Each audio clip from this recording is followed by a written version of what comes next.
choir members leave. They were here earlier. They said once is enough, I guess. Pardon my squirrely sense of humor this morning. I'm glad to be here, really am. I felt so sorry for Brother Chuck this morning when he sent that text. And I've learned to love him a great deal. You've got a good pastor. You know, he loves people. He loves people. He gets excited about proclaiming Jesus, and I've enjoyed that a great deal. I'm a very blessed man. I pastored a couple of churches on a part-time basis, and I get a chance to get around some. 2 weeks ago, I was at the New Heights Church on Kensfield Road over near Lake Taylor Hospital, if you know where that is. And had a chance to proclaim Jesus there. And last Sunday, I was at the church has just changed their name. The church now itself is Christ First Church. And I was there proclaiming this word last Sunday. And talking to a friend late yesterday, and they said, "You preaching in here tomorrow?" I said, "No." I said, I've had some medical situations this week, and I probably need Sunday off, and I didn't know what the Lord had in mind, I assure you. I went to my cardiologist a few months ago, and he said my ankles are swelling too much, which is an indication your heart's not doing well. So he sent me to a vein specialist. Anybody ever been to a vein specialist? Tell me, Jesus. So I went to this vein specialist, and you get to a certain age in our society, the first thing they do is x-ray your wallet. and make sure you have a Medicare card and a supplement. And once you do that, years ago, people used to have their veins stripped out. Anybody remember when they stripped them out? They don't do that anymore. Now they burn them out with a laser. And so on my left leg on Tuesday, they burned everything out, and they gave me instructions. And I tease with medical professionals, but I do follow their dictates on some things that the right way to be done in a couple of weeks. So I was doing pretty well. Surgery wrapped up in the hose and all that kind of stuff, you know. And so it gave me instructions that don't drive for 2 days and bed rest for 3 days. Well, that was Tuesday. So Wednesday I was, anyways, well, I have an invitation to go to lunch on Thursday. And you can look at me and tell that I don't miss lunch. So I went to lunch, and then I decided, well, while I'm out, I can go over to the office and do a few odds and ends, which I did for, part of the day. You know what part of the day is to a person that's self-employed? 11 hours. That's just part of the day. And then I stopped by the post office to get a few things, and it's tough to be hard-headed, but I fell at the post office. I had a knot on my right knee the size of a softball, and I'm banged up today.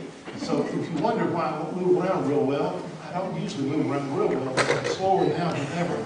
But it's an amazing thing that we live in a society where the good Lord can still take care of us, even if we're hard-headed. And when the text first came in from Chuck this morning, my body said, "You don't want to go." I have told more than one person in churches before, when I've had people say, "I just don't have the ability to do something," I've frequently said, "Listen, the best ability is availability. Make yourself available. Make yourself available and trust the Lord." And so how am I supposed to tell that to others and not do what I believed in there? But I'm excited about being here today because I enjoy personal Bible study a great deal. And don't get me wrong, I love corporate Bible studies too, and I know this church supports Sunday school, and I'm going to encourage you to support Sunday school even more. And I heard the word earlier that there's kids in the 8:30 service, and if they need someone to help out in the 8:30 service, we need about 40 of you to volunteer to make sure you get on down and take care of the kids in the 8:30 service. We got a responsibility to do that. And in my Bible study recently, I was looking at 1 Corinthians, and I enjoyed Paul's writing. Paul was such an interesting guy to me because he speaks to my soul. I was born and raised in church, and I do mean that almost literally, because I don't recall any time in my life when I was a child that I wondered on a Saturday what's the activities for the next day. Never wondered that. I knew as my youth we were going to go to church on Sunday morning. Not only were we going to go to church, we were going to go to Sunday school. And I knew that we'd go to church on Sunday night. And I knew we'd be going to church on a Wednesday night. And I have found something as I've gotten older, not everybody has the same background that I have. I'm not pointing out any differences other than just obvious things. Well, Paul was very unique because Paul was born and raised in the Jewish faith. Paul, or Saul, as we would call it from his original name, Saul understood the very solid teachings of his faith. He understood what being Jewish was all about. He understood the Ten Commandments. He understood all the other rituals that went into it. And I find it very interesting that we Christians sing about His grace. Grace is grace. And I love the songs I've heard today. I salute your music program here. You got some good folks in this church. You really do. And matter of fact, one of these Sundays real soon, I hope you will just have an afternoon concert. I hope you have an afternoon concert and a covered dish. And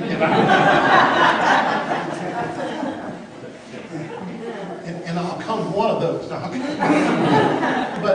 But I enjoy the praising God. I enjoy music because of this. And Saul or Paul understood all these things. But yet, so often we get caught up with the fact that we believe in grace, and yet sometimes we don't let just grace be sufficient. We want to add to it. Well, Paul was like that when he saw the Jewish teachings as they grew that way. Several months ago, I had made a friend at the gym back when I was going to the gym. And we got talking, and we learned a little bit about each other. Not only did we share birthdays, but he's Jewish. And he was intrigued that I was a Christian. And we got to talk about different things from different perspectives. And I finally said to him one day, I said, listen, I'd love to worship with you sometime. Can I come? He said, oh yeah, you come on down anytime. Come on down. He told me where he worshiped, where the temple was in Norfolk. And I said, I'd love to come and just sit with you. He said, well, I don't go all the time. He said, well, you can go anytime. I said, well, I appreciate that. And I said, well, how often do you go? And he said, well, not that often, but he said, I'm on some committees. And he said, if you mention my name, they'll know who I am. I said, yeah. I said, well, you don't go that often? He said, well, about twice a year. I said, you'd make a good Baptist. We got talking about some things, and something came up, and he said, now this is something we do. And he said, I'm not exactly sure why we do that. And I said, well, I think I know. I said, Moses was told by God Almighty that's what to do. And he gave me this strange look, and he said, it bothers me that you know more about my faith than I do. And I'm thinking, it's interesting from that perspective as we chatted a little bit more. And I do believe we Christians should always be in a position to try to share a witness, to try to share our faith. And as we chatted a little bit more, it dawned on me who I was talking to. And that was a person who understood the Old Testament, who understood the Jewish teachings. And I'm not being critical of Jews at all here. I very seldom try to be critical of anybody. But the problem was, they were still looking forward to a Messiah. Looking forward to a Messiah. And then it crossed my mind that many of us Christians don't realize where we're located right now. We're between the two comings of Jesus Christ. We're here right now in this time and space after the first coming. But He's coming back. He's coming back. And so often we get caught up in that. And from Paul's perspective, he knew about the coming of Christ, but he put his attention, like all of us do, we hear what we want to hear. And he was looking forward to that great and glorious moment when the Christ would come, when the Messiah would come and reign over this earth. He was looking forward to that. As I chatted with my friend from the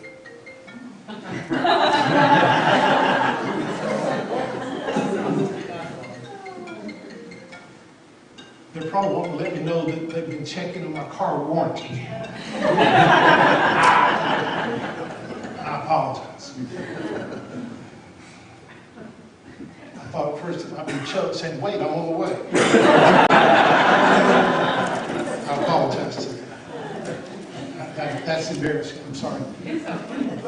Somebody else said that. It's okay. We've all done sillier things. I should. But as we chatted in the gym one day, we were talking about some chapters out of Isaiah, and he was talking about one thing, and I was talking about something else. And I mentioned a certain chapter, and he said, well, we kind of skip over that. And the one he skips over is the suffering servants. And my friends today, let's don't skip over anything, because it's all in there. And there's some things in the Bible that amaze me. I think it was Mark Twain. You probably heard me say this before. Mark Twain used to say, people come up to him from time to time and say, you know, Mr. Twain, there's some things in the Bible that I don't understand that scares me. And Mark Twain said, my answer is always the same. You know, there's some things in the Bible I thoroughly understand that scares me. And we need to dwell on those things we understand and explore those things we don't. And Paul, as he was working with these folks at Corinth, was realizing there's some good things going on in the church. And Paul always tried to start out with, let's talk about the good things you're doing right. And then he pointed out some things that were not done well. And he was trying to explain this to them. And we get into, we Baptists refer to them as ordinances, the things that we hold part of our faith. We Baptists have two different ordinances we believe in. One is the Lord's Supper. We love to come together as a moment of worship in the Lord's Supper. We also believe in baptism. We believe in the immersion concept of baptism. Now, I tease about the fact that one of these days I want to become a free will Baptist because they have a third ordinance. And that's foot washing. And if you've ever had a good pedicure, you can relate to that. And maybe not. But Paul was trying to work with these first century Christians because Paul, as he was such a solid Jewish teacher, finally God said, I'm going to use him. I'm going to use him. And he was confronted when he was off on what he thought was right to do, but he was doing the wrong things. And many of us Christians need to be confronted today about the things that we think is right, but is wrong. We need to be confronted about the fact that we openly proclaim our faith and sometimes we don't live our faith. We openly proclaim what we should be doing. I invited a man that I know to church last Sunday at this church in Suffolk. He lives out that way. And I invited him to come, and he told me, he said, Joe, he said, I don't get into that anymore. He said, I've got my personal faith, but what I do doesn't matter with anybody else. And he said, I just don't believe in organized religion. My humor gets disjointed sometimes. I said, I'm not a member of any organized religious body. He said, you're not? I said, no, I'm a Baptist. He didn't seem to hear me that, but so often we get caught up in the fact that we've got to do our rules the way we do them. And Paul, as he was explaining these things, he explained it real well. And turn with me, if you will, to 1 Corinthians, the 10th chapter. And let's get down to the 16th verse. And he's talking about the Lord's Supper. And he says this, it's not the cup of thanksgiving for which we give thanks, a participation in the blood of Christ. Think about that for a moment. I don't understand why God Almighty did the things he did. But I'm just thankful he did the things he did. I'm just thankful that he saved me. Paul referred to himself as the chief of sinners. And the only reason Paul could say that was because Joe Newman wasn't born yet. I'm a rebellious soul. I pull away. I want to do things my way and only my way and go from here. But through God's grace, he saved me and continues to save me every day as I misstep in so many ways. And I don't understand why early on God said, if you want to ask for the forgiveness of sins, take something that's dear to you. Take the best one you have. Take that sheep, the dearest one you have, the perfect sheep, and slaughter that sheep as a sacrifice for your sins, and take the blood. By shedding that blood, there'll be remission of sins. And I don't understand why even today we have a hard time with that concept of the shedding of blood gives us the remission of sins, and sins come to our life. But so often we want to do it our way. We want to say, well, I want to do it a little differently because of this or that or the other. No. Without the shedding of blood, there's no remission of sin. And sometimes I wonder how people that are not part of churches can understand what a strange group of people we are. We sing songs like, there is a fountain filled with blood, drawn from Emmanuel's veins. And sinners plunge beneath that flood and do what? Lose all their guilty stains. If someone does not understand how we Baptists, how we Christians worship, they're wondering, what kind of strange group is this that talks about blood all the time? And yet Paul is saying here, it's not the cup of thanksgiving for which we give thanks, a participation in the blood of Christ. Think about that for a moment, because Paul by this time had put it all together. His teaching, his understanding of the Jewish faith, and now his fullness of Jesus Christ understood that Jesus was what? The Lamb of God. That God Almighty had given his best for me and you, and we need do nothing else other than accept it. We don't have to do so many Hail Marys. I'm not knocking those who teach that. We don't have to tithe on a regular basis. I think we should. But whatever we do is just accept the grace. And he goes on to point this out. And it's not the bread that we break, a participation in the body of Christ, because there is one loaf, we who are many, and one body, we share the one loaf. All my friends together, he's saying that we Christian people need to pull together. We need to be supportive of each other. People sometimes look at me and wonder where my background comes from. I'm a strong believer in churches. I'm a strong believer that people need to be in church. I'm a strong believer that children need to be encouraged to be in church. I'm a strong believer that the family home needs to be nurtured, and we need to bring people to a saving knowledge of Jesus Christ thoroughly, all the way down the line. And because of that, I believe the Bible teaches in the New Testament the need for association with other churches, other bodies of believers. I'm a believer in that. Hard to believe. I thought about it earlier today, but 20 years ago, in the year 2000, I was the president of the Norfolk Baptist Association. That's all the Association of Baptist Churches. They subsequently changed their name to the Norfolk Area Baptist Association, and subsequently changed their name to the Bridge Network of Churches. And I'm still active in the churches. I'm enjoying watching that happen because we have responsibilities with others. If you grew up in Baptist churches, if I say the name Lottie Moon, you know what Lottie Moon is all about.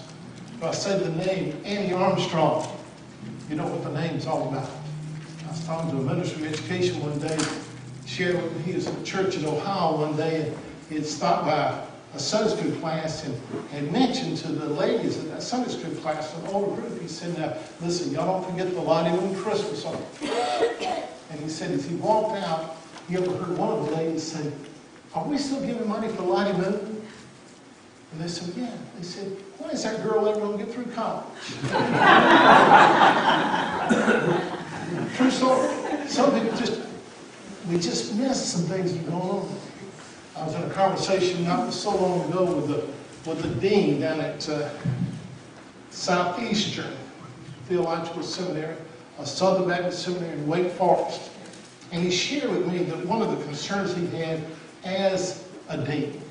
And he said a generation ago, the people that came to seminary were totally different from what they were today. I said, what do you mean? I said, aren't they still there? He said, no. He said, it's different. He said, a generation ago, matter of fact, not even a generation, but 15, 20 years ago, the students that came in frequently were young men whose dads were pastors, whose dads were deacons, whose dads were in churches, whose mothers were in churches, and they'd grown up in churches, going to church, and knowing and understanding things. And he said, if I mentioned to them things about the cooperative program, they knew what the cooperative program was all about. They knew that Baptist churches, every time you give $1 to the church, part of that money goes to international missions. Part of that money goes to home missions. Part of that money goes to support seminaries. Part of that money goes to help children's homes. They know the money and how we work with money. They understand the need for that. He said frequently now we have these seminary students who have no background at all. Their parents didn't go to church and had no respect at all for church or anything else. He said they find themselves in college and aren't sure exactly what they're doing. Somewhere their junior or senior in college, their attention gets caught up by a young lady, and he'll say to her, what are you doing this weekend? And she'll say, well, I'm going to this Baptist student program over at the Baptist Student Union. I'm going over there. Why don't you come go with me? And frequently they will. And hear me on this. There's an entire world out there that waits for us to ask them in. There's an entire world out there. And you ask in national polls, 80% of those people nationally that don't go to church, when asked, what would it take for you to go to church? Their response is, nobody's ever asked me. Nobody's ever asked me. It's up to you and I to reach out and invite them in. Doesn't mean they'll all come. I believe in the very concept of scattering the seeds. Scattering the seeds. But he said frequently these young people find themselves, they go to that Baptist student meeting when they're a junior, maybe a senior in college, and they decide immediately, well, I'm going to become a Christian. This looks like fun. They're all doing this. Don't understand. But I'm going to become a Christian. And 2 years later, they find that they're in seminary. And he said, as dean, it's part of my responsibility to get with them and talk to them and find out where they're coming from and what's going on. And he said, frequently, I have such a struggle with them because I say, well, tell me, what are your plans? Well, I'm going to graduate from seminary here shortly. What about that? But you understand what being a Christian is all about? You understand what being a Baptist is all about? Have you ever heard of Lottie Moon and Annie Armstrong? No. Well, tell me, what are your plans? Well, what I thought I'd do is I'll graduate from seminary here, and it looks like a pretty good deal because, you got to do is just stand up on Sunday morning and talk, and people, that's part of the deal. You understand how hospital visits go, what funerals are all about, what the bereaved are all about. Well, I don't understand all that, but, well, what do you plan? Well, this is what I'm going to do. I'm going to graduate, and I don't know exactly where I'm going. I'm going to move off somewhere to the edge of a big city someplace, and I'm going to start a church. And 6 months later, we're going to be on television, and a year later, I'll marry a blonde. And he said, that seems to be the pattern of what's going on. And he said, Joe, you've got to explain to people. We need to build down a culture. We need to understand a solid foundation of what faith is all about. And Paul was struggling with this because he's talking about we're all one loaf and one body, but we share that one loaf. And we need to talk about the blood of Jesus. And he goes on to, as only Paul can do, point out some shortcomings. And he says this in verse 20. So then, when you come together, it's not the Lord's Supper you eat. For when you're eating, some of you go ahead and eat your own private suppers. As a result, one person remains hungry and another gets drunk. Don't you have homes to eat in and drink in? Or do you despise the church of God by humiliating those who have nothing? What shall I say to you? Shall I praise you? Certainly not in this matter. And so often we have these rules that we want to keep going. I bumped into a lady we used to work with not too long ago. I was in a restaurant and saw her, and we chatted for a few minutes. I hadn't seen her in a good while. And I remember years ago when we worked together that she was not a church attender. And so we had a chance to talk, and she said, Joe, you'd be real proud of me. I go to church, and I'm going to church on a regular basis. I said, good. Which one? And she told me. I knew the church. Know the pastor on a personal basis, but not intimately well, but I knew him. And she said, would you go with me sometime? I said, sure, I'd be honored to. She said, when will you go? I said, when do you want me to? She said, this Sunday. This Sunday. I said, I'll do it. I'll meet you there. Went to church. Enjoyed that church. Had not been in a worship service there in many years. Enjoyed that church. Enjoyed the preaching. Enjoyed the fellowship. And I chatted with her later that week, and she said, thanks for coming, but I don't think I'm going to go back. I said, why not? She said, I grew up in another denomination. I grew up in another environment. And she said, when I was about 9 years old, I came to what you used to talk about, having a saving knowledge in Jesus Christ, when I was 9 years old. And she said, I went through all the rituals they had, and they baptized me by sprinkling. And she said, believe me, my faith was just as strong then as it is now. But she said, now I found myself in a Baptist church, and she said, I've not missed a Sunday there for 5 years. Something's come up, and they said they needed some volunteers. And she said, I volunteered to do some work and do whatever I could.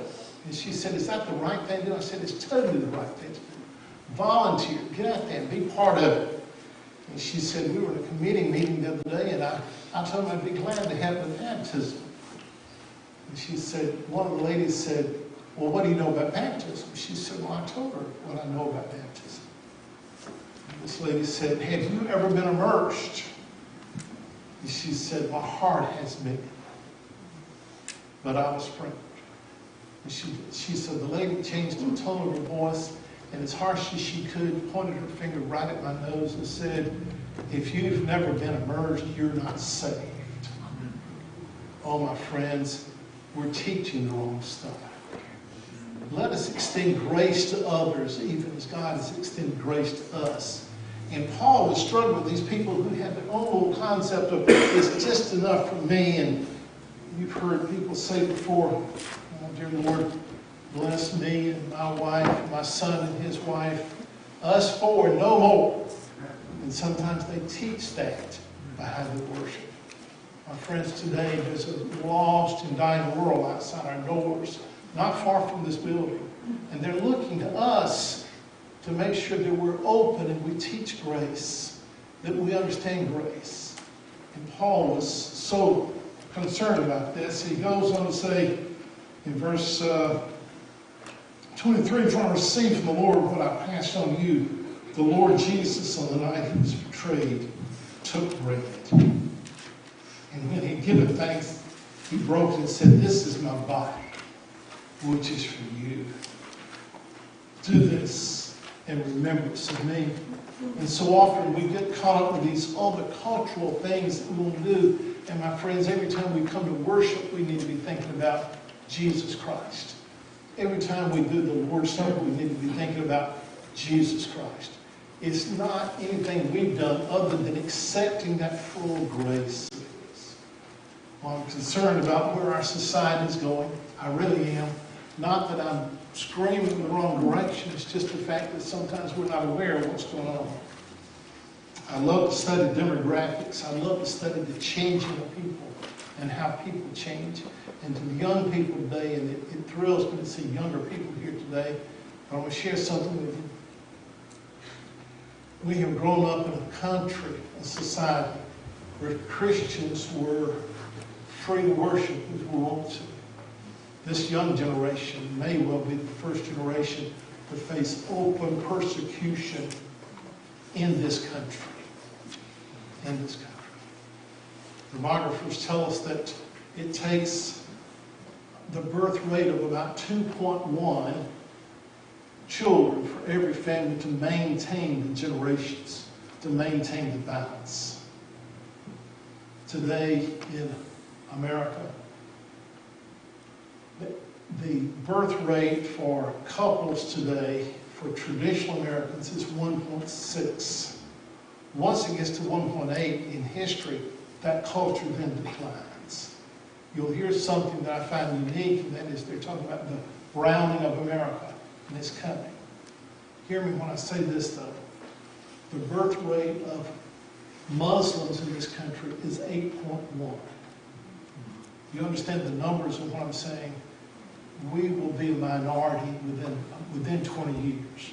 We will be a minority within 20 years. And as a minority, we will soon find that the votes that are taken to persecute Christians will go on in this society.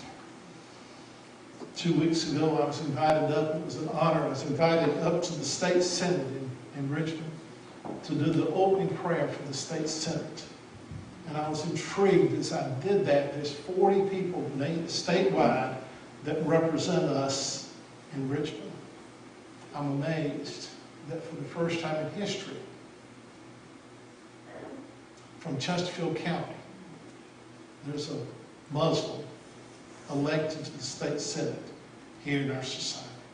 Chatting with her briefly, hear me when I say this. My love for Muslim people is solid and complete, and we as Christians need to reach out to them to bring them into the saving knowledge of Jesus Christ. If they don't have that kind of cooperation or understanding, they can be making the rules that make a difference. My friends, today it's up for you and I to understand the importance of missionaries. Oh, when I was a kid, I was intrigued with stories of missionaries that would go into faraway places and preach Jesus Christ and Him crucified. I know a lady now that's a missionary to the Muslims. And she shared with me not long ago, she's in one of the largest Muslim cities in the world today. What city do you think it is? It's Paris, France. France. She's there teaching Christianity to the Muslims, and they are the majority in Paris today. Oh, my friends, and listen, you think I'm saying something evil about somebody. I'm not saying anything evil at all. What I'm saying is it's up to you and I to proclaim that to other people. And he's pointing out that we need to understand that the broken bread, and he goes on to say, this is my body, which is you do this in remembrance of me. In the same way, after supper, Jesus, our Savior, took the cup. This cup is the new covenant in my blood. Do this whenever you drink in remembrance of me.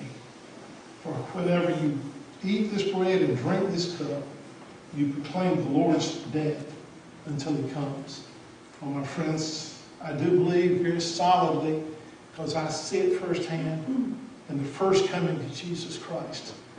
And I believe even more solidly in the second coming of Jesus Christ. And when He comes, we're going to be praising Him from a totally different perspective. Peter and John's mother said to Jesus, when you come into your kingdom, can my boys sit on your right hand and left hand in your kingdom? Jesus said, you don't know what you're asking for. You don't know what you're asking for. Oh, we have these theories of leadership and prestige and honor, but there's a lot of work to do out there too. My friends, I love churches because we care for people. And I love this church especially because this church has a history of caring for those who are down and out, caring for those who've had problems, caring for those who are in bereavement. And this church needs to continue to proclaim that to a lost and dying world. I always give an invitation. I love to give invitations, not because of what I've said, but how God works in people's hearts. I've had people say to me before, why do you Baptists give invitations? Sometimes the sermon doesn't even call for a response. It should. It should. But I never know what God has worked with a person's heart on Tuesday this past week. They saw something at work on Wednesday afternoon. They heard something in the news on Thursday. Or Saturday morning got into an argument with their in-laws. Don't know. But at some point there's a need for three different directions. Sometimes there's a need to rededicate. Rededicate. I'm going to take my life and my body and my soul, and I'm going to prove to the whole world that are worshiping me. I want to rededicate everything I do for Jesus Christ. There's still perhaps others that may be here today who attend this church, but their membership is somewhere else. And if you feel comfortable here, come on and join this group. But most importantly, if you're here today and you've never made a public profession of Jesus Christ, do it today. Do it today. Jesus said it. Jesus said it. Those who proclaim me before their fellow man, I'll proclaim before my Father in heaven. But those who won't proclaim me, I can't proclaim them as my own before my Father. 2 weeks ago, when I was at the New Heights Church, I gave an invitation much like this. And I was stunned when a 92-year-old lady came up, took my hand, and said, I've been a member of this church for over 60 years. But she said, I personally need to rededicate today. We had prayer together. I don't know where a person is. I do know this. Paul said he was his chief of sinners. No. We all are. We all missed the mark. And he's the one we praise. In just a moment, we're going to sing a closing hymn. It's an invitation hymn, if you will, in Baptist churches. And when we do, if there's a need in your heart for any kind of decision publicly, won't you make that decision public this time? Won't you stand and sing with us?